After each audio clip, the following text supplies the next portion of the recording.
충격적인 일이 일어났습니다. 한 청년이 손에 쥔 작은 금속 조각 하나가 어떻게 한국과 카자흐스탄 두 나라의 관계를 바꿔놓을 수 있을까요? 그것도 아무도 예상하지 못한 방식으로 말입니다. 평범한 계절 근로자로 시작된 이야기가 결국 양국 정부를 움직이게 만든 현장을 지금부터 여러분께 들려드리겠습니다. 본 영상은 스토리를 재구성한 이야기입니다. 구독과 좋아요, 따뜻한 댓글은 더 많은 감동을 전하는 큰 힘이 됩니다. 알마티 공항에서 내린 그날 오후, 저는 현지 언론사 기자 아이굴 씨와 함께 시내 카페에서 브리핑을 받았습니다. 그녀가 준비한 두툼한 자료집에는 최근 몇 개월간의 현지 언론 보도가 정리되어 있었습니다. 자료집을 살펴보니 매주 인력 유출 관련 기사가 쏟아지고 있었습니다.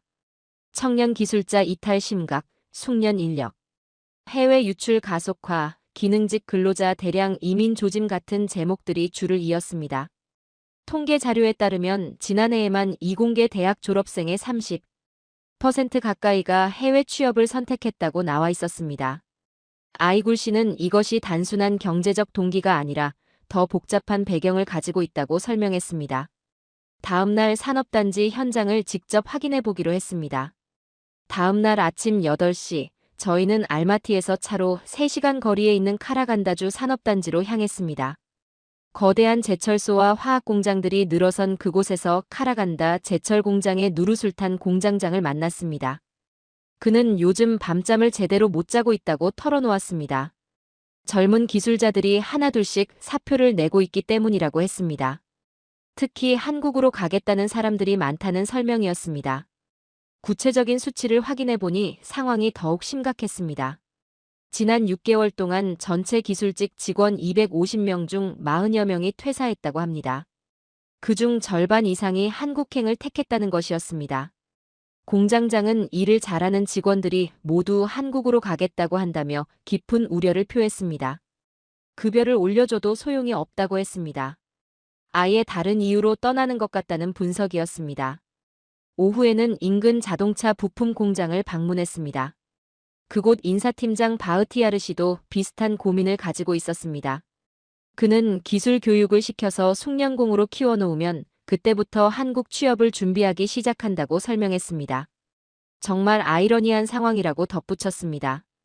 그가 보여준 컴퓨터 화면에는 한국어 학습 사이트와 한국 기업 채용 공고가 즐겨찾기에 추가되어 있었습니다.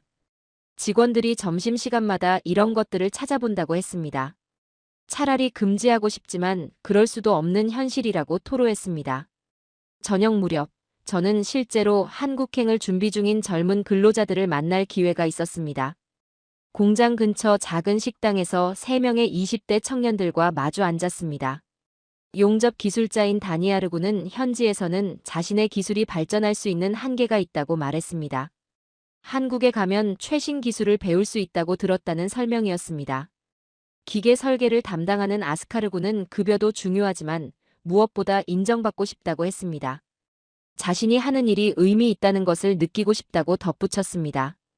품질 관리 업무를 하는 아이다 나양은 현지에서는 앞날이 보이지 않는다고 솔직하게 말했습니다. 몇 년 후에도 지금과 똑같은 일을 하고 있을 것 같다는 우려를 표했습니다. 이들의 표정에서 저는 단순한 경제적 동기를 넘어선 무언가를 읽을 수 있었습니다. 그들에게는 떠나야만 하는 분명한 이유가 있었습니다.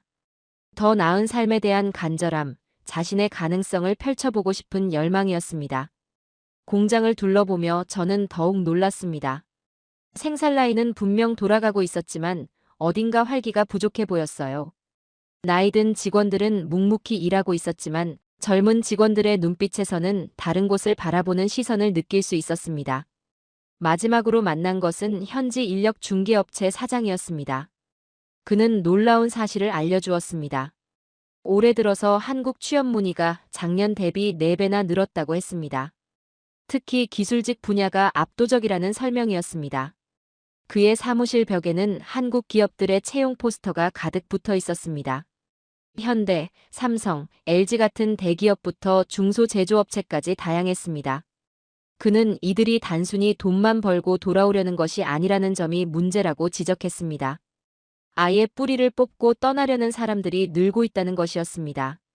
그날 밤 호텔에서 저는 하루 동안 수집한 자료들을 정리하며 생각에 잠겼습니다. 인력 유출이라는 단어가 단순한 통계를 넘어서 구체적인 얼굴들로 다가왔습니다. 그리고 이것이 개별적인 선택이 아니라 어떤 큰 흐름의 시작일 수도 있다는 예감이 들었습니다. 바로 그 순간이었습니다. 이 이야기의 진짜 주인공을 만나게 될 것이라고는 전혀 예상하지 못했던 때였습니다. 산업단지 취재를 마치고 알마티로 돌아오는 길, 저는 예정에 없던 우회를 하게 되었습니다. 현지 가이드가 제안한 것이었습니다. 알마티 외곽에 있는 작은 농장 단지를 둘러보자는 것이었는데 그곳에서도 한국행을 준비하는 사람들이 있다는 정보 때문이었습니다. 차에서 내리자마자 눈에 들어온 것은 드넓은 밀밭이었습니다. 가을 햇살이 누렇게 익은 밀 이삭들을 비추고 있었고 멀리서 농기계 소리가 들려왔습니다. 이곳은 산업단지와는 완전히 다른 분위기였습니다. 시간이 천천히 흘러가는 듯한 평온함이 있었습니다.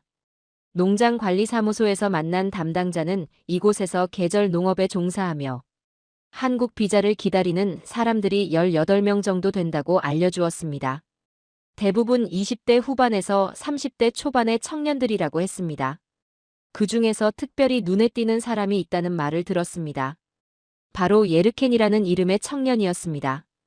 다른 사람들과 달리 혼자서 조용히 지내며 항상 무언가를 손에 쥐고 다닌다는 설명이었습니다.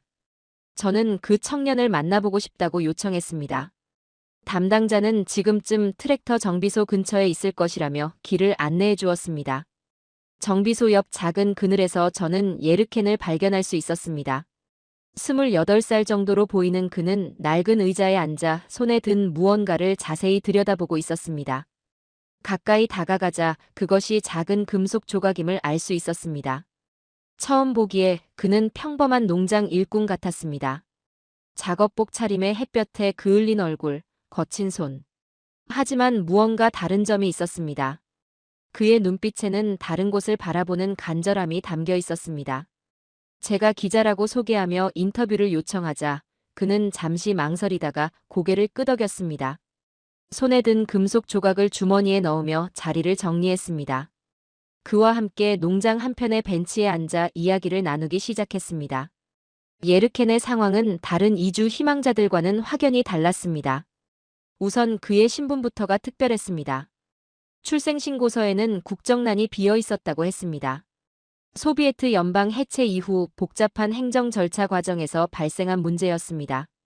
조부모 세대가 강제 이주를 당했고 그 과정에서 많은 서류들이 분실되었다는 설명이었습니다. 그는 자신을 무국적자라고 소개했습니다. 카자흐스탄에서 태어나 자랐지만 공식적으로는 어느 나라 국민도 아닌 상태였습니다.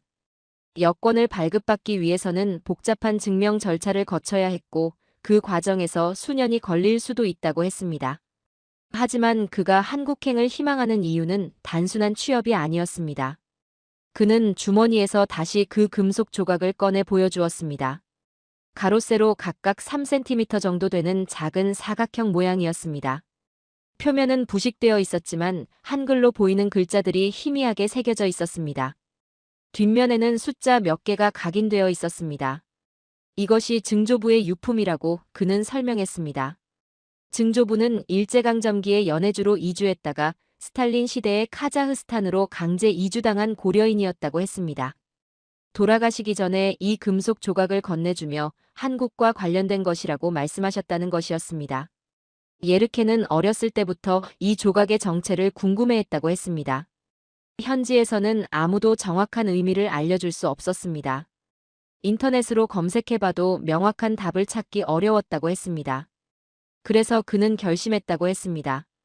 직접 한국에 가서 이 조각의 정체를 확인해 보겠다고요. 그것이 자신의 뿌리를 찾는 유일한 방법이라고 생각했다는 설명이었습니다. 예르켄의 가족사를 더 자세히 들어보니 더욱 복잡했습니다. 증조부는 함경도 출신으로 일제강점기의 생계를 위해 연해주로 건너갔다고 했습니다. 그곳에서 조부가 태어났고 이후 1928년 스탈린의 고려인 강제 이주 정책으로 카자흐스탄까지 오게 되었다는 것이었습니다. 조부는 카자흐스탄에서 평생 농업에 종사했지만 항상 고향에 대한 그리움을 간직하고 있었다고 했습니다. 부친 역시 한국에 대한 막연한 동경을 가지고 있었지만 현실적인 여건상 꿈으로만 남겨두어야 했다고 했습니다. 예르케는 자신이 3대에 걸친 그 꿈을 이루고 싶다고 말했습니다. 단순히 돈을 벌기 위한 이주가 아니라 자신의 정체성을 찾기 위한 여행이라고 강조했습니다. 그는 한국어 공부도 혼자서 하고 있다고 했습니다. 농장 일이 끝나면 낡은 휴대폰으로 한국어 학습 앱을 다운받아 공부한다는 설명이었습니다. 아직 간단한 인사말 정도밖에 하지 못하지만 매일 조금씩 늘어가는 어휘에서 희망을 찾는다고 했습니다. 농장에서 일하는 것도 한국행 준비의 일부였습니다. 여행 경비를 모으는 동시에 농업 기술을 익혀서 한국에서도 관련 분야에 취업하고 싶다는 계획이었습니다. 예르켄과 대화를 나누면서 저는 그가 다른 이주 희망자들과는 근본적으로 다르다는 것을 느꼈습니다. 그는 경제적 동기보다는 정체성 찾기에 더 큰 의미를 두고 있었습니다. 그의 눈에는 간절함과 동시에 불안함도 섞여 있었습니다. 비자 신청 과정도 순탄하지 않았다고 했습니다. 무국적자라는 신분 때문에 추가 서류들이 필요했고 심사 기간도 일반인보다 훨씬 길었다고 했습니다. 하지만 포기할 생각은 없다고 단호하게 말했습니다. 해가 저물어갈 무렵 저는 예르켄과의 대화를 마무리했습니다. 그는 다시 한번 그 금속 조각을 꺼내 바라보며 중얼거렸습니다. 한국에서 진짜 의미를 확인하고 싶다고요. 그날 밤 숙소로 돌아오는 길에 저는 생각했습니다. 예르케는 평범한 이주 노동자가 아니었습니다. 그는 뿌리를 찾아 떠나는 사람이었습니다. 그리고 그의 작은 금속 조각이 어떤 큰 이야기의 시작이 될 수도 있다는 예감이 들었습니다. 예르켄이 인천공항에 도착한 것은 이듬해 3월 중순이었습니다. 저는 그의 입국 소식을 현지 농업기술교육원을 통해 전해 들었습니다. 계절 근로자 신분으로 입국한 그는 충청남도 당진의 한 농업법인에 배치되었다고 했습니다. 당진까지 찾아가는 데는 서울에서 차로 2시간 정도 걸렸습니다. 넓은 농지가 펼쳐진 그곳에서 저는 다시 예르켄을 만날 수 있었습니다. 카자흐스탄에서 만났을 때보다 훨씬 말라 보였지만 눈빛만은 더욱 또렷해진 것 같았습니다. 농업법인 사무실에서 만난 김 대표는 예르켄에 대해 좋은 평가를 내렸습니다. 성실하고 배우려는 의지가 강하다는 것이었습니다. 다른 외국인 근로자들과 달리 한국어 공부에도 열심이라고 덧붙였습니다. 예르케는 새벽 5시부터 저녁 8시까지 하루 15시간을 일했습니다. 주로 비닐하우스에서 상추와 시금치를 기르는 일이었습니다. 점심시간에도 쉬지 않고 한국어 교재를 펼쳐놓고 공부하는 모습을 자주 볼 수 있었다고 김 대표는 전했습니다. 하지만 예르켄의 진짜 목적은 따로 있었습니다. 그는 여전히 증조부의 유품인 금속 조각을 간직하고 있었고 시간이 날 때마다 그것의 정체를 알아보려고 노력했습니다. 처음에는 인터넷 검색에 의존했습니다. 한국 포털 사이트에서 일제강점기, 독립운동, 강제징용 등의 키워드로 검색해보았지만 명확한 답을 찾기 어려웠습니다. 한국어 실력이 부족한 것도 큰 장애물이었습니다. 그러던 중 뜻밖의 기회가 찾아왔습니다. 농업법인에서 진행하는 농업기술 교육 프로그램에 충남대학교 농업생명과학대학 연구진들이 방문한 것이었습니다. 그 중에는 한국사를 전공한 박사과정 학생도 포함되어 있었습니다. 그날 오후 교육이 끝난 후 예르케는 용기를 내어 그 박사과정 학생에게 다가갔습니다.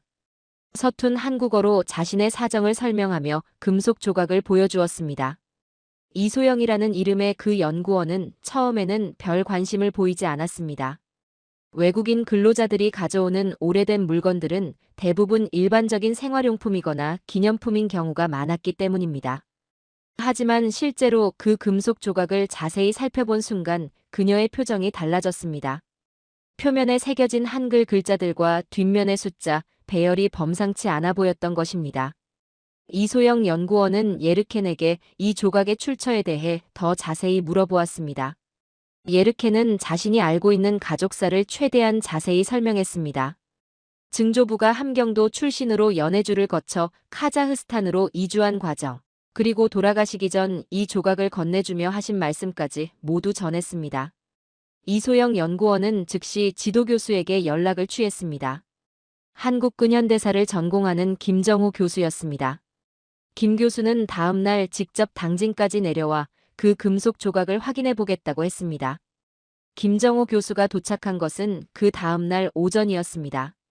60대 중반의 그는 한국사 연구에 30여 년을 바친 권위자였습니다.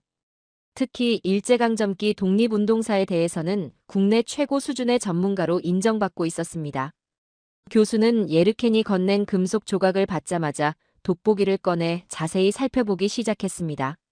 앞면과 뒷면을 번갈아 관찰하며 때로는 손가락으로 글자를 따라 그어보기도 했습니다.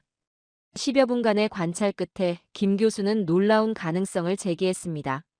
이 금속 조각이 일제강점기 독립운동가들이 사용했던 신분 식별표일 수 있다는 것이었습니다.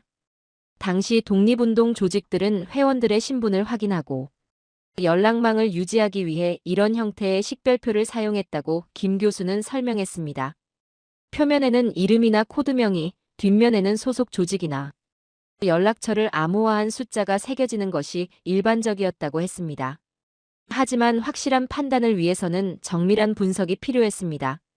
김 교수는 이 금속 조각을 대학으로 가져가 보존과학연구진과 함께 상세한 분석을 해보자고 제안했습니다. 예르케는 처음에 망설였습니다. 증조부로부터 물려받은 유일한 유품을 다른 사람에게 맡기는 것이 불안했던 것입니다. 하지만 김 교수가 모든 과정을 투명하게 공개하고 분석 결과를 공유하겠다고 약속하자 마음을 바꿨습니다. 일주일 후 충남대학교 보존과학연구소에서 첫 번째 분석 결과가 나왔습니다. 금속 조성 분석 결과 이 조각은 1920년대에서 1940년대 사이에 제작된 것으로 추정되었습니다.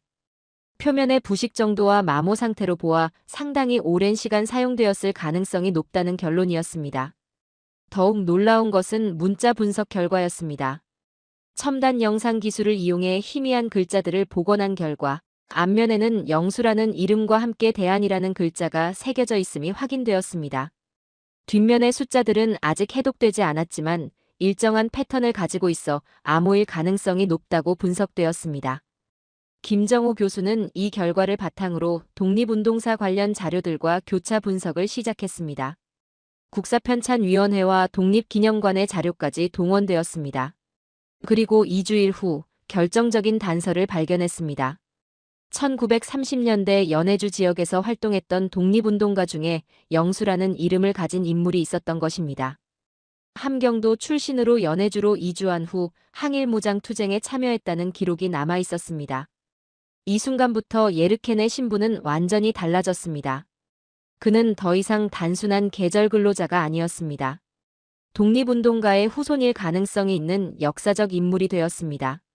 소식이 알려지자 각종 언론 매체에서 취재 요청이 쏟아졌습니다. 보훈 관련 기관들도 관심을 보이기 시작했습니다. 예르케는 갑작스럽게 변한 상황에 당황스러워했지만 동시에 자신의 뿌리를 찾을 수 있을지도 모른다는 기대감에 부풀어 있었습니다. 그가 한국에 와서 조용히 일만 하려던 계획은 완전히 틀어졌습니다. 하지만 그 대신 자신이 꿈꿔왔던 진짜 목표에 한 걸음 더 가까워졌습니다. 김정호 교수의 예비 분석 결과가 알려지자 국가보훈처에서 공식적인 연락이 왔습니다. 독립운동가 후손 여부를 확인하기 위한 정밀 검증에 착수하겠다는 내용이었습니다. 예르켄에게는 생각지도 못했던 새로운 국면이 시작된 것이었습니다. 서울 용산에 있는 국가보훈처 건물에서 첫 번째 공식 면담이 열렸습니다. 예르켄은 농장 일을 하루 쉬고 올라왔습니다. 그의 어색한 정장 차림에서 긴장감이 고스란히 드러났습니다. 보훈처 공무원들은 체계적인 검증 절차를 설명했습니다. 우선 예르켄이 제출한 금속 조각에 대한 추가 정밀 분석이 필요하다고 했습니다. 국립과학수사연구원의 협조를 받아 더욱 정확한 연대 측정과 문자 판독을 진행하겠다는 것이었습니다. 동시에 예르켄의 가게도 작성을 위한 자료 수집도 시작되었습니다. 하지만 이 과정이 만만하지 않았습니다. 소비에트 시절 강제 이주와 행정체계 변화 과정에서 많은 기록들이 소실되었기 때문입니다. 보훈처는 러시아 연해주 지역 기록보관소와 카자흐스탄 국립기록원에 공식 조회를 요청했습니다. 일제강점기 독립운동 관련 자료들도 다시 정밀하게 검토하기 시작했습니다. 검증 과정은 예상보다 훨씬 복잡했습니다. 예르켄은 매주 서울을 오가며 추가 자료를 제출해야 했습니다. 증조부와 조부의 이름, 출생지, 이주 경로 등 기억하는 모든 정보를 상세히 기술해야 했습니다. 특히 어려웠던 것은 한국 이름과 러시아 이름 사이의 연결고리를 찾는 일이었습니다. 강제 이주 과정에서 많은 고려인들이 러시아식 이름으로 개명을 당했기 때문에 원래 한국 이름을 추적하는 것은 매우 까다로운 작업이었습니다. 한 달여가 지나자 첫 번째 중요한 성과가 나왔습니다. 국립과학수사연구원의 정밀 분석 결과 금속 조각의 제작 연대가 1930년대 초반으로 더욱 정확하게 특정되었습니다. 또한 최신 영상 복원 기술을 통해 뒷면 숫자의 패턴도 부분적으로 해독되었습니다. 뒷면에 새겨진 숫자들은 당시 독립군 부대에서 사용했던 연락체계의 암호와 일치하는 부분이 많았습니다. 특히 앞에 세 자리 숫자는 소속 부대를, 뒤에 네 자리는 개인 식별 번호를 나타내는 것으로 추정되었습니다. 더욱 놀라운 것은 러시아 연해주에서 발견된 자료였습니다. 블라디보스토크 지역 기록 보관소에서 1930년대 고려인 명부를 찾아낸 것입니다. 그 명부에서 김영수라는 이름을 발견했을 때 관련자들은 모두 흥분을 감추지 못했습니다. 김영수는 함경북도 무산 출신으로 1928년 연해주로 이주한 것으로 기록되어 있었습니다. 직업란에는 농업이라고 적혀 있었지만 같은 시기 일본 헌병대 보고서에서는 요시찰 인물로 분류되어 있었습니다. 이는 김영수가 표면적으로는 농업에 종사하면서도 비밀리에 독립운동에 참여했을 가능성을 시사하는 중요한 단서였습니다. 일본 헌병대가 요시찰 인물로 분류한 사람들은 대부분 독립운동과 연관이 있었기 때문입니다. 보훈처는 이 자료를 바탕으로 더욱 정밀한 추적 작업에 들어갔습니다. 김영수의 가족관계와 후손들의 행적을 찾기 시작했습니다. 카자흐스탄 기록원에서도 1938년 강제 이주 당시의 명부를 발굴해 제공했습니다. 2달 후 마침내 결정적인 증거가 나왔습니다. 카자흐스탄 알마티 기록원에서 발견된 1938년 강제 이주민 명부에서 김영수 가족이라는 기록을 찾아낸 것입니다. 가족 구성원 명단에는 김영수의 아들 이름도 적혀 있었는데 이것이 예르켄이 기억하는 조부의 이름과 정확히 일치했습니다. 보훈처는 이 모든 증거를 종합해 최종 판정을 내렸습니다. 예르켄은 일제강점기 연해주에서 독립운동에 참여한 김영수의 증손자로 공식 인정받았습니다. 그날 보훈처 회의실에서 최종 결과를 전해들은 예르켄의 표정은 복잡했습니다. 기쁨과 당황스러움이 교차하는 얼굴이었습니다. 그는 한동안 말을 잇지 못했습니다. 마침내 입을 연 예르켄은 놀라운 고백을 했습니다. 평생 자신을 국적 없는 사람이라고 생각해왔다는 것이었습니다. 어디에도 속하지 못하는 떠돌이 같은 존재라고 여겼다는 것이었습니다. 하지만 이제는 달랐습니다. 자신에게도 분명한 뿌리가 있다는 것을 알게 되었습니다. 증조부 김영수가 단순한 농민이 아니라 나라를 위해 싸운 독립운동가였다는 사실에 큰 자부심을 느꼈습니다. 예르켄은 그동안 자신을 괴롭혔던 정체성의 혼란이 어느 정도 해결된 것 같다고 말했습니다. 카자흐스탄에서 태어나 자랐지만 항상 어딘가 이방인 같은 느낌을 받았다고 했습니다. 한국에 대한 막연한 그리움은 있었지만 구체적인 연결고리를 찾지 못해 답답했다고 털어놓았습니다. 하지만 이제는 자신이 한국인의 후손이라는 것을 명확히 알게 되었습니다.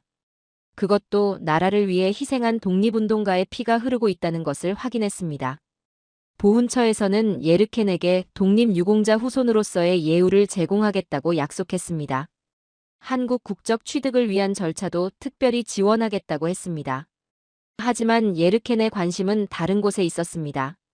그는 증조부 김영수가 정확히 어떤 독립운동을 했는지, 어떤 부대에 소속되어 있었는지 더 자세히 알고 싶다고 했습니다. 또한 가능하다면 증조부의 무덤이라도 찾고 싶다는 소망을 드러냈습니다. 보훈처 관계자들은 추가 조사를 약속했습니다. 김영수의 구체적인 활동 내역과 소속 부대에 대한 자료를 더 찾아보겠다고 했습니다. 그날 저녁 예르켄과 함께 저녁 식사를 하면서 저는 그의 변화된 모습을 확인할 수 있었습니다. 이전과 달리 그의 눈빛에는 확신이 담겨 있었습니다. 자신의 정체성에 대한 의문이 해결되면서 마음의 평안을 찾은 것 같았습니다. 예르켄은 이제 자신을 소개할 때 김영수의 증손자라고 말할 수 있게 되었다며 뿌듯해했습니다. 50여 년 동안 이어져 온 뿌리 찾기의 여정이 마침내 결실을 맺은 순간이었습니다. 하지만 이것은 끝이 아니라 새로운 시작이었습니다. 예르켄의 이야기가 알려지면서 중앙아시아 고려인 공동체 전체에 큰 파장이 일기 시작했습니다. 예르켄이 독립운동가 후손으로 확인된 소식이 처음 보도된 것은 한국의 한 일간지 사회면 기사를 통해서였습니다. 처음에는 작은 기사였지만 곧 다른 언론사들도 이 이야기에 주목하기 시작했습니다. 더 큰 파장은 중앙아시아에서 일어났습니다. 카자흐스탄 현지 언론들이 예르켄의 이야기를 대서특필하면서 고려인 공동체 전체가 들썩이기 시작한 것입니다. 알마티의 고려인 문화센터는 문의 전화가 폭주했습니다. 센터 관계자에 따르면 하루에 100여 통의 전화가 걸려왔다고 했습니다. 대부분 자신의 가족사에 대해 묻는 내용이었습니다. 전화를 건 사람들의 질문은 비슷했습니다. 자신들도 한국과 연관된 조상이 있을 가능성이 있는지, 어떻게 확인할 수 있는지에 대한 것이었습니다. 그동안 막연하게만 알고 있던 가족의 뿌리에 대해 구체적으로 알고 싶어하는 사람들이 급격히 늘어났습니다. 우즈베키스탄 타슈켄트의 고려인 집성촌에서도 비슷한 현상이 나타났습니다. 마을 이장에 따르면 젊은이들이 노인들을 찾아가 옛날 이야기를 들으려 하는 경우가 급증했다고 합니다. 특히 눈에 띄는 것은 그동안 무관심했던 30대, 40대 중년층의 변화였습니다. 이들은 부모나 조부모 세대로부터 가족의 역사에 대해 자세히 듣기 시작했습니다. 오래된 사진이나 문서, 유품들을 찾아내려는 움직임도 활발해졌습니다. 키르기스스탄 비슈케크에 사는 이 선생이라는 고려인은 자신의 조부가 남긴 낡은 가방에서 한국어로 쓰인 편지를 발견했다고 했습니다. 글자가 희미의 내용을 정확히 알 수는 없었지만 한국 관련 내용이 포함되어 있을 가능성이 높다고 판단해 한국 대사관에 문의했다고 합니다. 이런 움직임은 단순한 호기심을 넘어섰습니다. 많은 고려인들이 실제로 한국 방문을 계획하기 시작했습니다. 뿌리를 찾는 것과 더불어 한국의 기술을 배워서 고향으로 돌아오겠다는 구체적인 목표를 세우는 경우가 많았습니다. 카자흐스탄 알마티 한국 총영사관의 상황이 이를 잘 보여줍니다. 예르켄의 이야기가 알려진 후 비자 신청 건수가 급증했습니다. 전년 같은 기간 대비 300% 이상 늘어난 수치였습니다. 특히 기술 연수나 교육 목적의 비자 신청이 두드러지게 증가했습니다. 농업기술, 제조업기술, IT 분야 등 다양한 영역에서 한국의 기술을 배우고 싶어하는 지원자들이 몰려들었습니다. 영사관 관계자는 이런 현상이 예전과는 다른 양상이라고 분석했습니다. 과거에는 단순히 경제적 이익을 위한 이주 희망자들이 대부분이었지만 이제는 명확한 목적 의식을 가진 지원자들이 늘어났다는 것입니다. 우즈베키스탄 타슈켄트의 한국 대사관도 비슷한 상황이었습니다. 비자 접수 창구 앞에는 매일 긴 줄이 형성되었습니다. 대사관에서는 급증하는 업무량을 처리하기 위해 직원을 추가 배치해야 했습니다. 더욱 주목할 만한 것은 지원자들의 준비 수준이었습니다. 많은 사람들이 한국어 공부를 미리 시작한 상태로 신청에 나섰습니다. 한국 문화와 기술에 대해서도 상당한 사전 지식을 갖추고 있는 경우가 많았습니다. 한국어 교육기관들도 급작스럽게 늘어난 수요에 대응하느라 바빴습니다. 알마티의 한 한국어 학원 원장은 수강생이 한 달 사이에 5배나 늘어났다고 전했습니다. 이들의 학습 동기도 과거와 달랐습니다. 단순히 취업을 위한 언어 습득이 아니라 자신의 뿌리와 연결되는 언어를 배운다는 의식이 강했습니다. 수업에 임하는 자세도 훨씬 진지했다고 학원 관계자들은 평가했습니다. 온라인에서도 변화가 감지되었습니다. 중앙아시아 고려인들이 주로 사용하는 소셜 네트워크에서 한국 관련 게시물이 급증했습니다. 가족사 추적 방법, 한국 비자 신청 절차, 한국어 학습 자료 등에 대한 정보 공유가 활발해졌습니다. 특히 눈에 띄는 것은 집단적인 움직임이었습니다. 같은 지역 출신이거나 비슷한 가족사를 가진 사람들끼리 모임을 만들어 공동으로 뿌리 찾기에 나서는 경우가 늘어났습니다. 카라간다의 한 고려인 모임에서는 아예 뿌리 찾기 프로젝트를 공식적으로 시작했습니다. 회원들이 각자 알고 있는 가족사를 종합해서 체계적으로 정리하고 한국의 관련 기관들과 연락을 취하기 시작했습니다. 이런 움직임은 단순한 개인적 관심을 넘어 공동체 차원의 정체성 회복 운동으로 발전하고 있었습니다. 그동안 소비에트 시절부터 이어진 동화, 압력 속에서 희미해졌던 한국적 정체성을 되찾으려는 집단적 노력이 시작된 것입니다. 젊은 세대들의 변화가 특히 주목할 만했습니다. 이전에는 한국에 대해 별다른 관심을 보이지 않던 20대, 30대 청년들이 적극적으로 한국과의 연결고리를 찾기 시작했습니다. 대학생인 안나 김 씨는 자신의 변화를 이렇게 설명했습니다. 예르켄의 이야기를 듣기 전까지는 자신을 그저 카자흐스탄 사람으로만 생각했었다는 것입니다. 하지만 이제는 한국인의 후손이라는 정체성에 대해 진지하게 생각해보게 되었다고 했습니다. 이런 변화는 기성세대들에게도 큰 의미로 다가왔습니다.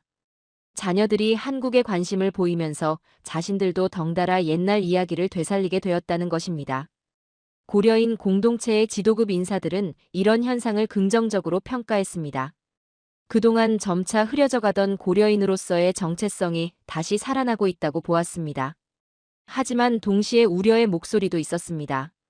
너무 많은 젊은이들이 한꺼번에 떠나려 하면 지역 사회에 미칠 영향이 적지 않을 것이라는 걱정이었습니다. 카자흐스탄 정부도 이런 움직임을 예의주시하기 시작했습니다. 예르켄 한 사람의 이야기가 시작된 이 흐름이 어디까지 확산될지 지켜보고 있는 상황이었습니다. 한국 정부 역시 이런 변화에 주목하고 있었습니다. 예상치 못했던 대규모 관심이 양국 관계에 새로운 차원을 추가하고 있었기 때문입니다. 예르켄이 들고 온 작은 금속 조각 하나가 중앙아시아 전체 고려인 공동체를 움직이게 만든 것입니다. 그리고 이 움직임은 이제 막 시작된 것처럼 보였습니다. 카라간다 제철 공장에서 시작된 작은 변화가 이제는 카자흐스탄 정부 차원의 관심사로 떠올랐습니다. 누르술탄에 있는 대통령궁에서 긴급 경제회의가 소집된 것은 예르켄의 이야기가 알려진 지 석 달째 되는 시점이었습니다. 회의 자료에는 충격적인 통계가 담겨 있었습니다.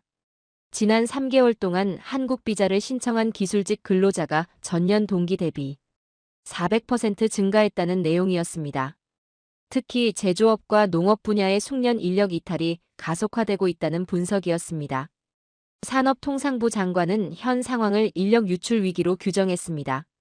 주요 산업 분야에서 핵심 기술 인력들이 대거 이탈할 경우 국가 경쟁력에 심각한 타격을 줄 수 있다는 우려를 표명했습니다. 카라간다주에서는 이미 구체적인 피해 사례들이 보고되고 있었습니다. 한 자동차 부품 제조업체에서는 전체 기술직의 40%가 한국행을 신청한 상태였습니다. 알마티의 한 IT 기업에서는 핵심 개발자 10명 중 7명이 사직서를 제출했습니다. 더욱 심각한 것은 이들이 단순한 이주가 아니라 기술 습득을 목적으로 한다는 점이었습니다. 한국에서 최신 기술을 익힌 후 돌아와 창업하거나 더 나은 조건의 일자리를 찾겠다는 계획을 가진 경우가 많았습니다. 정부는 이런 움직임을 막기보다는 관리하는 방향으로 정책을 전환했습니다. 무작정 출국을 제한하는 것은 현실적으로 불가능할 뿐만 아니라 오히려 역효과를 낼 수 있다고 판단했기 때문입니다. 대신 카자흐스탄 정부는 한국 정부와의 공식적인 협의를 제안했습니다. 인력 교류를 체계화하고 기술 습득 후 귀국하는 인력들을 위한 지원 방안을 마련하자는 것이었습니다. 한국 정부도 이런 제안에 적극적으로 응했습니다. 외교부는 카자흐스탄과의 인력 교류 및 기술 협력 강화 방안을 검토하기 시작했습니다. 고용노동부에서는 중앙아시아 출신 근로자들을 위한 특별 프로그램을 기획했습니다. 단순한 계절 근로가 아니라 체계적인 기술 교육과 연수 기회를 제공하는 내용이었습니다. 농림축산식품부도 농업 기술 분야에서의 협력 확대 방안을 마련했습니다. 스마트 농업, 친환경 농법, 농기계 운용 등의 분야에서 전문 교육 과정을 신설하기로 했습니다. 중소벤처기업부에서는 제조업 기술 연수 프로그램을 대폭 확대했습니다. 자동차, 전자, 철강 등 주요 산업 분야에서 카자흐스탄 출신 연수생들을 받아들이는 기업에 대한 지원책도 마련했습니다. 이런 변화는 현장에서도 즉시 체감되었습니다. 인천공항 출입국 사무소에서는 중앙아시아 출신 입국자들을 위한 별도 상담 창구를 운영하기 시작했습니다. 서울 구로구에 있는 외국인력지원센터에는 카자흐어와 러시아어가 가능한 상담사가 추가 배치되었습니다.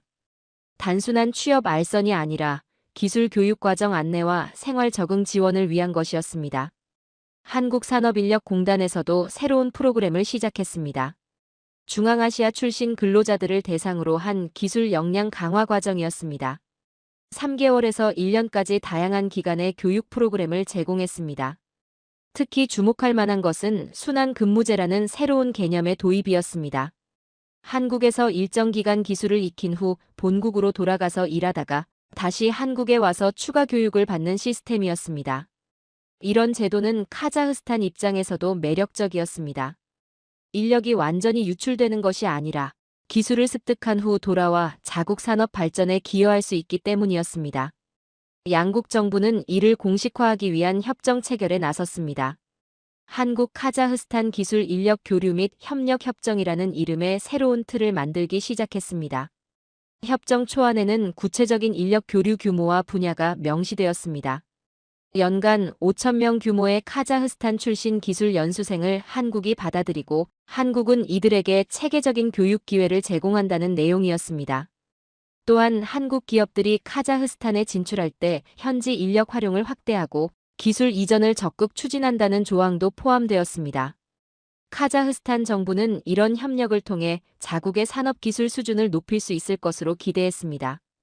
한국에서 기술을 습득한 인력들이 돌아와서 현지 기업들의 경쟁력 향상에 기여할 것이라는 계산이었습니다. 한국 정부 역시 이런 협력에서 실익을 찾았습니다. 숙련 인력이 부족한 제조업과 농업 분야에서 우수한 외국 인력을 안정적으로 확보할 수 있는 기회였습니다. 특히 농업 분야에서는 한국의 기술과 카자흐스탄의 광대한 토지를 결합한 새로운 협력 모델을 만들 수 있을 것으로 기대되었습니다. 양국의 대사관들도 이런 변화에 맞춰 업무를 재편했습니다. 알마티 한국 총영사관에는 기술 교류 전담 부서가 신설되었습니다. 서울 카자흐스탄 대사관에도 자국민 지원을 위한 전담 인력이 확충되었습니다. 민간 차원의 협력도 활발해졌습니다. 한국의 주요 기업들이 카자흐스탄에서의 인력 채용과 기술 교육에 적극 나서기 시작했습니다. 현대자동차는 카라간다에 기술교육센터를 설립하기로 했습니다. 삼성전자는 알마티의 현지 기술자 양성 프로그램을 시작했습니다. LG화학은 아티라우 지역에서 화학 공정 기술 교육을 제공하기로 합의했습니다. 이런 변화들은 양국의 경제 협력 구조 자체를 바꾸어 놓았습니다. 이전까지는 주로 에너지와 자원 중심이었던 협력이 이제는 인력과 기술 중심으로 전환되고 있었습니다. 양국 간 교역 규모도 급속히 증가했습니다. 기술 장비와 교육 서비스 수출이 늘어나면서 한국의 대카자흐스탄 수출이 전년 대비 20% 이상 증가했습니다. 카자흐스탄에서도 한국산 제품에 대한 관심이 높아졌습니다. 한국에서 기술을 배운 사람들이 돌아와서 한국 제품의 우수성을 알리는 역할을 했기 때문입니다. 이 모든 변화의 시작점에는 예르켄이 있었습니다. 한 개인의 뿌리찾기가 양국 정부를 움직이게 만든 것입니다. 그리고 이런 변화는 이제 되돌릴 수 없는 흐름이 되었습니다. 외교가에서는 이를 민간 주도형 외교의 새로운 사례로 평가했습니다. 정부가 주도하는 하향식 협력이 아니라 개인의 이야기에서 시작된 상향식 협력이라는 점에서 주목받았습니다. 예르켄의 작은 금속 조각이 만들어낸 파장은 이제 국가 차원의 정책으로 구체화되고 있었습니다. 예르켄이 한국을 떠난 지 정확히 1년 후인 이듬해 4월, 저는 다시 카자흐스탄행 비행기에 올랐습니다. 이번에는 알마티가 아닌 카라간다가 목적지였습니다. 그곳에서 농업기술 교육을 마치고 돌아온 예르켄이 새로운 프로젝트를 시작했다는 소식을 들었기 때문입니다. 카라간다 공항에서 내려 시내를 지나 외곽으로 향하는 길은 1년 전과 크게 달라 보이지 않았습니다. 여전히 척박한 대지가 끝없이 펼쳐져 있었고 간혹 보이는 농장들도 전통적인 방식으로 운영되고 있는 것 같았습니다. 하지만 목적지에 가까워지면서 풍경이 달라지기 시작했습니다. 도로변에 새롭게 설치된 표지판들이 눈에 띄었습니다. 카라간다 스마트 농업 시범단지라고 적힌 한국어와 카자흐어, 러시아어 안내판이었습니다. 시범단지 입구에 들어서자 완전히 다른 세계가 펼쳐졌습니다. 정갈하게 정리된 농로와 체계적으로 배치된 비닐하우스들, 그리고 그 사이사이로 보이는 최신 농기계들이 인상적이었습니다. 관리사무소에서 예르켄의 위치를 확인하고 그를 찾아갔습니다. 제3구역 스마트 하우스에서 그를 발견할 수 있었습니다. 1년 전 당진에서 만났던 그보다 한층 더 단단해진 모습이었습니다. 예르켄은 대형 터치스크린이 설치된 제어판 앞에서 무언가를 조작하고 있었습니다. 화면에는 온도, 습도, 토양 성분 등의 실시간 데이터가 그래프로 표시되어 있었습니다. 그의 손놀림은 능숙했고 각종 수치들을 확인하는 눈빛은 전문가 그것이었습니다. 하우스 안에서 자라고 있는 것은 토마토였습니다. 줄기마다 붉은 토마토들이 탐스럽게 열려 있었고 잎사귀들은 윤기가 흘렀습니다. 같은 품종이라고는 믿기 어려울 정도로 일반 농장의 토마토와 차이가 났습니다. 예르켄의 설명에 따르면 이곳에서는 한국에서 배운 수경재배 기술과 환경, 제어 시스템을 적용하고 있다고 했습니다. 토양의 산성도부터 영양분 공급, 병충해, 방제까지 모든 과정이 과학적으로 관리되고 있었습니다. 더욱 놀라운 것은 이런 기술이 현지 환경에 맞게 개량되었다는 점이었습니다. 카자흐스탄의 건조한 기후와 극심한 일교차를 고려해 한국 기술을 현지화한 것이었습니다. 예르켄은 한국에서의 1년 동안 단순히 기술만 배운 것이 아니라고 설명했습니다. 농업 경영, 품질 관리, 유통까지 농업의 전 과정을 체계적으로 학습했다고 했습니다. 특히 부가가치 창출을 위한 가공 기술에 대한 교육이 많은 도움이 되었다고 덧붙였습니다. 시범 농장의 성과는 수치로도 입증되었습니다. 같은 면적에서 기존 농법 대비 3배 이상의 수확량을 기록했다고 했습니다. 품질도 현저히 향상되어 알마티의 고급 마트에서 일반 농산물보다 50% 높은 가격에 판매되고 있다고 했습니다. 하지만 예르켄의 진짜 목표는 개인적인 성공이 아니었습니다.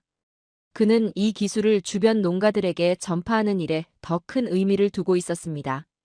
시범단지 옆에는 농업기술교육센터라는 간판을 단 건물이 있었습니다. 예르켄이 직접 설립한 교육시설이었습니다. 매주 화요일과 목요일에는 인근 농가 주인들을 대상으로 한 교육 프로그램이 진행된다고 했습니다. 교육 내용은 실용적이었습니다. 스마트 농업의 기본 원리부터 시작해서 실제 장비 사용법, 데이터 분석 방법까지 단계별로 가르쳤습니다. 수강생들은 대부분 50대 이상의 경험 많은 농민들이었지만 새로운 기술에 대한 관심이 뜨거웠다고 했습니다. 교육의 효과는 이미 주변 농가에서 나타나고 있었습니다. 예르켄의 지도를 받아 스마트 농업 기술을 도입한 농가가 12곳에 달했습니다. 이들 농가의 평균 수확량이 20에서 30% 증가했다고 했습니다. 특히 인상적인 것은 젊은 농민들의 변화였습니다. 이전까지는 농업을 기피하던 청년들이 새로운 기술에 관심을 보이기 시작한 것입니다. 스마트폰으로 농장을 관리하고 데이터를 분석하는 일이 젊은 세대들에게는 오히려 매력적으로 다가왔다는 것입니다. 예르켄의 농장에서 일하는 직원들도 모두 현지인들이었습니다. 그는 의도적으로 지역 청년들을 고용해서 기술을 전수하고 있었습니다. 이들은 예르켄으로부터 배운 기술을 바탕으로 향후 독립해서 자신만의 농장을 운영할 계획을 가지고 있었습니다. 예르켄의 변화에서 가장 눈에 띄는 것은 그의 정체성에 대한 확신이었습니다. 1년 전만 해도 자신이 어디에 속하는 사람인지 확신하지 못했던 그가 이제는 명확한 답을 가지고 있었습니다. 그는 자신을 한국인도 카자흐스탄 사람도 아닌 두 나라를 잇는 다리 역할을 하는 사람이라고 정의했습니다. 한국에서 배운 기술로 카자흐스탄의 농업을 발전시키고 그 과정에서 양국 간의 이해를 높이는 일이 자신의 사명이라고 생각한다고 했습니다. 실제로 그의 농장에는 한국 기업들의 방문이 잦았습니다. 현지 시장 진출을 검토하는 한국 농기계 회사들이 예르켄의 농장을 테스트베드로 활용하고 있었습니다. 예르켄은 이런 기업들과 현지 농민들 사이의 중개 역할을 하고 있었습니다. 또한 카자흐스탄 정부에서도 예르켄의 성과에 주목하고 있었습니다. 농업부는 그의 시범 농장을 모델로 삼아 전국 각지에 비슷한 스마트 농업 단지를 조성하는 계획을 세웠습니다. 예르켄은 이런 정부의 계획에도 적극적으로 참여하고 있었습니다. 각 지역의 토양 조건과 기후 특성에 맞는 기술 적용 방안을 제안하고 현지 농민들을 교육할 전문 인력 양성 프로그램도 기획하고 있었습니다. 저녁 시간이 되어 예르켄과 함께 농장 주변을 둘러보았습니다. 해가 지면서 자동화된 관계시설이 작동하기 시작했습니다. 정확한 시간에 정해진 양의 물과 영양분이 공급되는 모습이 마치 하나의 거대한 생명체가 호흡하는 것 같았습니다. 예르케는 이 모든 변화가 증조부 김영수의 유품인 작은 금속 조각에서 시작되었다는 것이 아직도 믿기지 않는다고 했습니다.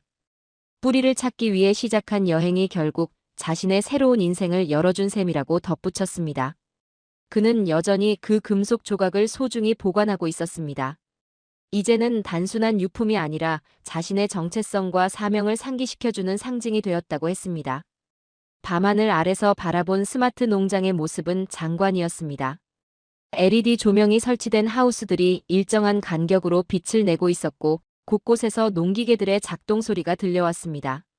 예르케는 이곳이 이제 자신에게는 한국과 카자흐스탄 모두를 아우르는 진짜 고향이라고 말했습니다. 기술과 정성으로 일군 이 땅에서 두 나라의 문화가 만나고 있다는 것이 그에게는 가장 큰 자부심이었습니다. 그날 밤 저는 예르켄의 농장에서 하룻밤을 보냈습니다. 새벽에 일어나 농장을 둘러보니 이미 그는 하루 일과를 시작하고 있었습니다. 컴퓨터로 전날의 데이터를 분석하고 당일 작업 계획을 세우는 모습에서 전문 농업인의 면모를 확인할 수 있었습니다. 예르켄이 만들어낸 변화는 단순히 농업 기술의 발전을 넘어서고 있었습니다.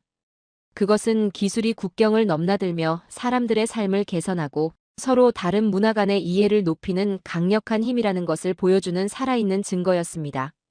예르켄을 마지막으로 만난 지 3개월이 지난 지금 저는 서울 종로구에 있는 한 카페에서 이 글을 마무리하고 있습니다.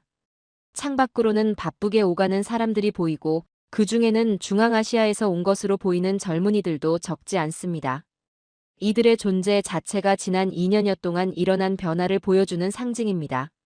예르켄의 이야기가 시작되기 전까지 한국과 중앙아시아 사이의 인적 교류는 극히 제한적이었습니다. 에너지와 자원 중심의 경제 협력이 관계의 전부였다고 해도 과언이 아니었습니다. 하지만 지금은 완전히 다른 풍경이 펼쳐지고 있습니다. 인천공항 통계에 따르면 카자흐스탄, 우즈베키스탄, 키르기스스탄 등 중앙아시아 국가들로부터의 입국자 수가 2년 전 대비 400% 이상 증가했습니다. 이들 대부분이 기술 연수나 교육 목적으로 한국을 찾고 있습니다. 외교통 상부의 자료를 보면 변화의 규모가 더욱 선명하게 드러납니다. 한국과 중앙아시아 국가들 간의 기술 협력 사업이 지난 2년 동안 15배 늘어났습니다. 농업, 제조업, IT, 건설 등 거의 모든 산업 분야에서 협력 프로그램이 진행되고 있습니다. 특히 주목할 만한 것은 이런 협력의 성격입니다. 과거의 일방적인 기술 이전이나 단순한 투자와는 다른 양방향적 교류가 이루어지고 있습니다. 한국의 기술과 중앙아시아의 자원, 인력이 서로 결합해 새로운 가치를 창출하는 모델이 정착되고 있습니다. 예르켄의 스마트 농업 시범단지는 이런 협력 모델의 대표적 성공 사례가 되었습니다. 카자흐스탄 정부는 그의 농장을 모델로 삼아 전국 12개 지역에 비슷한 단지를 조성하기로 했습니다. 한국의 농업 기술 기업들도 이런 프로젝트에 적극 참여하고 있습니다. 더욱 의미 있는 것은 이런 변화가 민간 차원에서 자발적으로 일어나고 있다는 점입니다. 정부의 정책이나 대기업의 투자에 의한 것이 아니라 개인들의 선택과 노력이 모여서 만들어낸 흐름입니다. 현재 한국에는 약 12,000명의 중앙아시아 출신 기술 연수생들이 체류하고 있습니다. 이들 대부분이 예르켄과 비슷한 동기로 한국을 찾았습니다. 단순히 돈을 벌기 위한 것이 아니라 기술을 배워서 고향으로 돌아가 발전에 기여하고 싶다는 목표를 가지고 있습니다. 이들 중 상당수가 이미 고국으로 돌아가서 각자의 분야에서 변화를 만들어내고 있습니다. 우즈베키스탄 타슈켄트에서 IT 스타트업을 창업한 젊은이, 키르기스스탄에서 친환경 축산업을 시작한 목축업자, 카자흐스탄에서 제조업, 자동화 기술을 도입한 공장 관리자 등 성공 사례들이 계속 나오고 있습니다. 이런 개별 사례들이 모여서 중앙아시아 전체의 산업 기술 수준을 끌어올리는 효과를 내고 있습니다. 한국에서 기술을 배운 사람들이 돌아가서 현지 기업의 경쟁력을 향상시키고 이것이 다시 새로운 협력 기회로 이어지는 선순환 구조가 만들어지고 있습니다. 양국 간의 문화적 교류도 크게 확대되었습니다. 중앙아시아에서 한국어 학습 붐이 일어났고 한국에서도 중앙아시아 문화에 대한 관심이 높아졌습니다. 대학들 사이의 교환학생 프로그램도 활발해졌습니다. 특히 고려인들의 정체성 회복 움직임은 양국 관계에 깊이를 더했습니다. 일제강점기와 소비에트 시절의 아픈 역사를 공유하면서도 미래지향적인 협력을 추진하는 독특한 관계가 형성되었습니다. 한국 정부도 이런 변화에 맞춰 대중앙아시아 정책을 전면 재편했습니다. 기존의 에너지 외교에서 벗어나 인적자원, 개발과 기술 협력을 중심으로 한 새로운 협력 패러다임을 제시했습니다. 신북방 정책의 일환으로 추진되는 중앙아시아 협력 이니셔티브에는 연간 3만 명의 중앙아시아 청년들에게 한국에서의 교육 기회를 제공하는 계획이 포함되어 있습니다. 동시에 한국의 청년들도 중앙아시아에서 일할 수 있는 기회를 확대하기로 했습니다. 중앙아시아 국가들도 이런 협력에 적극 호응하고 있습니다. 카자흐스탄은 디지털 카자흐스탄 2025 프로젝트에 한국의 IT 기술과 인력을 활용하기로 했습니다. 우즈베키스탄은 제조업 현대화 프로그램에 한국 기업들의 참여를 요청했습니다. 이런 변화들을 종합해보면 한국과 중앙아시아 사이에는 이제 전혀 새로운 형태의 관계가 형성되고 있습니다. 과거의 일방적이고 제한적인 관계에서 벗어나 상호 보완적이고 포괄적인 협력 관계로 발전한 것입니다. 무엇보다 중요한 것은 이런 관계가 정부나 대기업 주도가 아니라 개인들의 자발적인 선택과 노력에 기반하고 있다는 점입니다. 예르켄과 같은 개인들의 작은 결정이 모여서 국가 간 관계의 구조적 변화를 만들어낸 것입니다. 외교사 연구자들은 이를 풀뿌리 외교의 새로운 모델이라고 평가합니다. 전통적인 외교가 정부와 정부 사이의 공식적 관계에 의존했다면 이제는 개인과 개인 사이의 연결이 국가 관계를 좌우하는 시대가 되었다는 분석입니다. 예르켄의 이야기는 이런 변화의 상징이자 출발점입니다. 증조부의 작은 유품을 들고 한국에 온 한 청년의 개인적 여정이 결국 두 지역 사이의 관계를 근본적으로 바꿔놓은 것입니다. 지금 이 순간에도 중앙아시아 어딘가에서는 한국행을 준비하는 젊은이들이 있을 것입니다. 그들 각자가 가진 꿈과 목표가 또 다른 변화의 씨앗이 될 것입니다. 한국에서도 마찬가지입니다. 중앙아시아에서 온 사람들과 함께 일하고 공부하면서 새로운 가능성을 발견하는 한국인들이 늘어나고 있습니다. 이런 만남들이 축적되면서 양 지역 사이의 이해와 협력은 더욱 깊어질 것입니다. 예르켄이 처음 한국 땅을 밟았던 인천공항에서 이 글을 마무리하려 합니다. 공항 대합실에는 여전히 각국에서 온 사람들로 붐비고 있습니다. 그 중에는 분명 예르켄과 같은 이야기를 가진 사람들이 있을 것입니다. 작은 개인의 선택이 역사의 흐름을 바꿀 수 있다는 것, 그리고 그런 변화가 결국 더 많은 사람들의 삶을 개선할 수 있다는 것을 예르켄의 이야기는 보여주었습니다.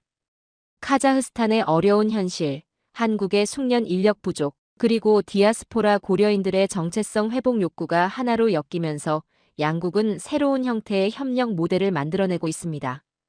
그 출발점은 거창한 정책도 대기업의 투자도 아니었습니다. 오래된 금속 조각 하나를 들고 한국에 건너온 한 청년이었습니다. 그 작은 이야기가 인력과 기술, 그리고 정체성이라는 거대한 흐름을 바꾸기 시작했습니다. 그리고 저는 그 현장을 기록하며 확신했습니다. 역사를 움직이는 것은 언제나 거대한 국가나 기업이 아니라 보통 사람들의 용기 있는 선택이라는 것을 말입니다. 오늘 영상은 여기까지입니다. 도움이 되셨다면 좋아요와 구독 알림 설정까지 부탁드려요. 다음 영상에서도 더 유익한 내용으로 찾아뵙겠습니다. 시청해주셔서 감사합니다.